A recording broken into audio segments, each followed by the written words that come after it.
Welcome to the Franky Ro Show, and thank you all for joining us.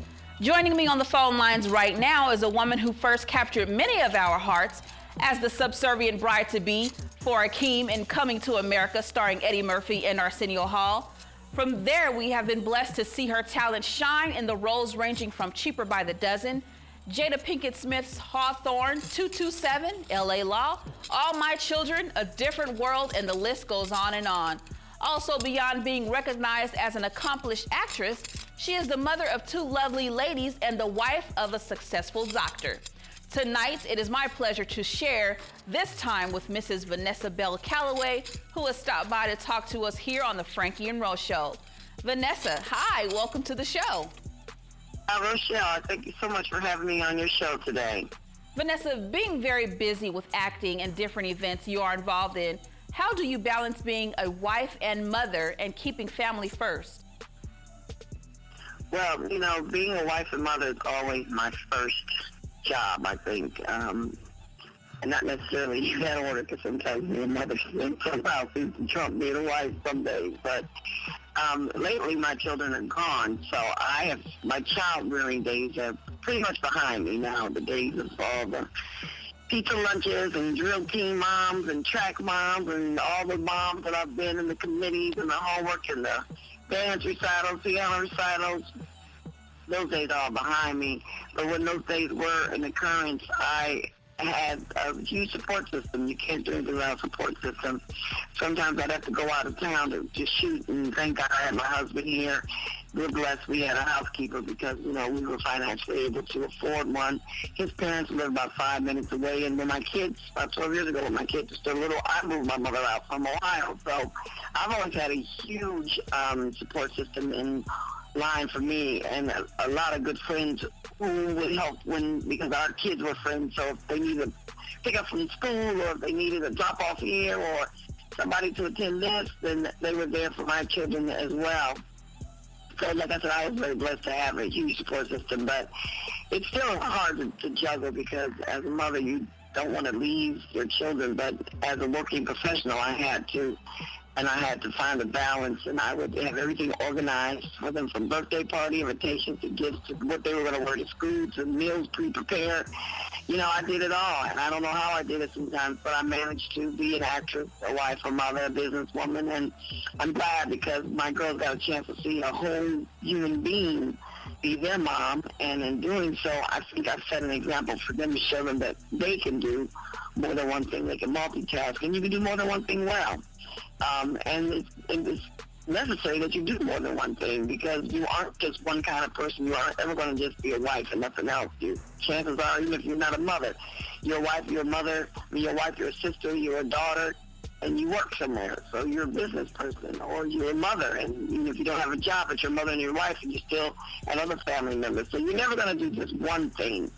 And I think and I hope that I've shown my girls that. Now, many of our viewers dream about becoming the next big actor or actress. To hit the scene, talk to us about the hard work and dedication that it takes.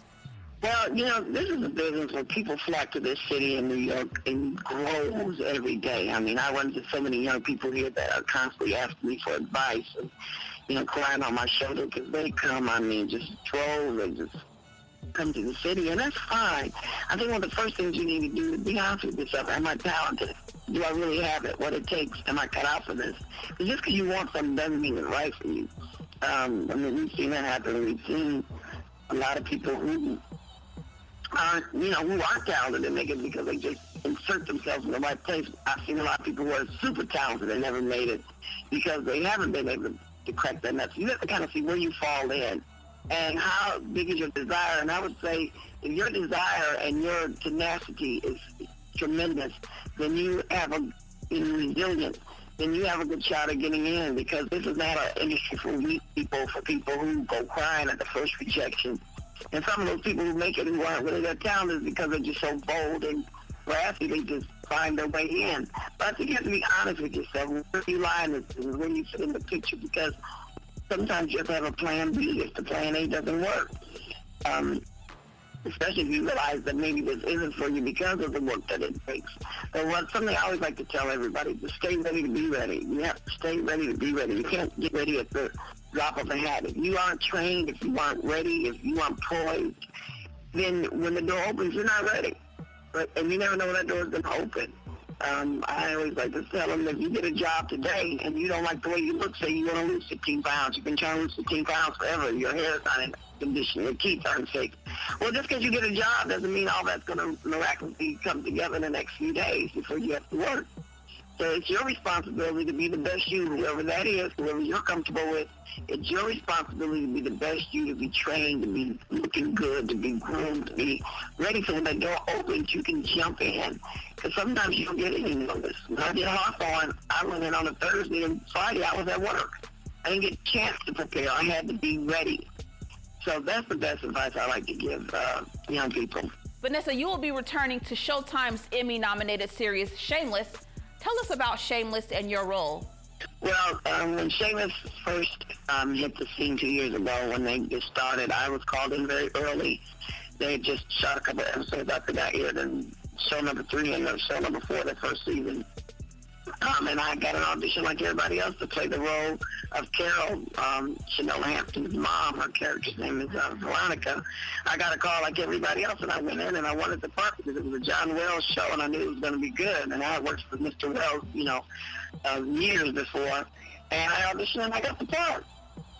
And I'm really excited about this season because this season is the first season of season 3 that they've given me and Shanola a great storyline together. I'm a part of a really great storyline. It's been a lot of fun. It's very cutting edge. It's very risque. It's just delicious. It's deliciously naughty and fun. So, so I'm really happy to be back, and I hope I'm back next season, and next season, and next season, and next season. I really enjoyed being a part of the show. Being experienced in the writing and directing field, can we expect to see more production from you in the future? Well, I have been very busy with my own projects. I have a radio blog talk show that I do every Sunday, 3 p.m. Pacific Standard Time, called That's So Very Vanessa. And it's been tremendous. I've been on the air for just about 6 months, and it's been tremendously successful. I have over 17,000 listeners, and I've interviewed people from MC Light to Leah LaShawn, Star Jones, Blair Underwood, Jim Pickens, Kim Whitley. I've had a lot of my friends. I have a lot of regular people, a lot of my listeners that have become very loyal. So writing, my monologues and just conducting my own show, that's been really fun for me. It's really been, it's enhanced my life because you really deal with people and you really get a chance to say things that are on your heart and your mind. With no one censoring you. Well, you guys do radio. No one, telling you what to do. It's what I want to do, so that's fun. And I also have some episodes that will be coming out at the end of, sometime early summer. I have some episodes called Vanessa Bell Calloway and the Company of Friends, where my guests on that are my sisters Vivica Fox, Loretta Devine, Shanola Hampton, Sally Richardson's been in, Winnie Raquel Robinson. I have all these fabulous people, and not everybody's Hollywood, but it's like intimate gatherings at my home that I do. So I'm looking forward to that, and that's something I created, wrote and produced about 6 years ago for TV One. It actually aired on TV One as a special. And now I'm doing it as webisodes for myself. So, I'm just doing a lot of things off. When I'm not busy on a scripting, I got to keep going, so I do me. Vanessa, what makes a good story, and what are some things that up-and-coming script writers should keep their focus on when developing their skills? Well, I don't really write scripts. I just write, my own monologues and just stuff that I do for me. But I would say that there are a lot of programs out here. Like, a lot of people do, I know Disney has a program where they set scripts, and a lot of people do it. I research which programs accept scripts from new writers because there are a lot out there. And then, in today's time, I was a part of a movie called The Last Fall. Matthew Cherry is a young director. He did some directing and videos, and he wrote his own script, and he just shot it. Just kind of make it happen. Just do it. There's so many things that these kids out here can do that when I was coming up, we didn't have. They got the internet. They got cameras that are affordable. These digital cameras. Go out with your friends, buy a couple of digital cameras, and shoot your movie. write your script and shoot it. You know, there's so many other outlets. You can put it on YouTube. You can, sell it yourself. You can submit it to all these film festivals. So just do it. If you really want to do it, just find a way to make it happen. How can people keep up with you these days? You have projects in the works. What can people expect from you in 2013? Well, I have a lot. You ready? All right. Well, my Twitter is Vanessa B. Calloway. That's Nessa-B. Calloway. That's my Twitter. And I am online. I tweet a lot, and usually my fans like it because I actually answer them back, so they're always shocked when they hear from me. But I do indeed answer people back. You can email me at That's So Very Vanessa. That's THATSOVERYVANESSA@gmail.com. That's my radio. But I check that email once a week, and I do answer people back, and people request to be on the show, and they talk to me, they give me ideas of what they want to talk about. I have a web page. My website is VanessaBellCalloway.com. My Facebook is, of course, Facebook Vanessa Bell Calloway VBC, and Instagram me at Vanessa Bell Calloway. So, and I respond to my stuff, and I have my senior producer, Lanny, who also is with my radio show and with other things. She's like my, assistant and my producer. We work together. Between her and I, we get back to people. We definitely, I'll get back to you. And I have that's a very Vanessa. I don't remember, but I can't remember it right now. But anyway, we just do those other things. You'll hear back from me and hit me up on Twitter, and I will definitely answer you, Vanessa, what type of advice would you give someone who may have lost hope and are down and out in this time we live in? It's hard, and because they need to know that they're not the only ones, and they'll never be the only ones. And there were times where, things have brought me to my knees. It's hard. It is a hard life. But we can either choose to see the world half empty, see the glass half empty or half full. And a lot of our difficult moments, I always tell people, I love Ayana's, the value in the valley. And that's really what it's about.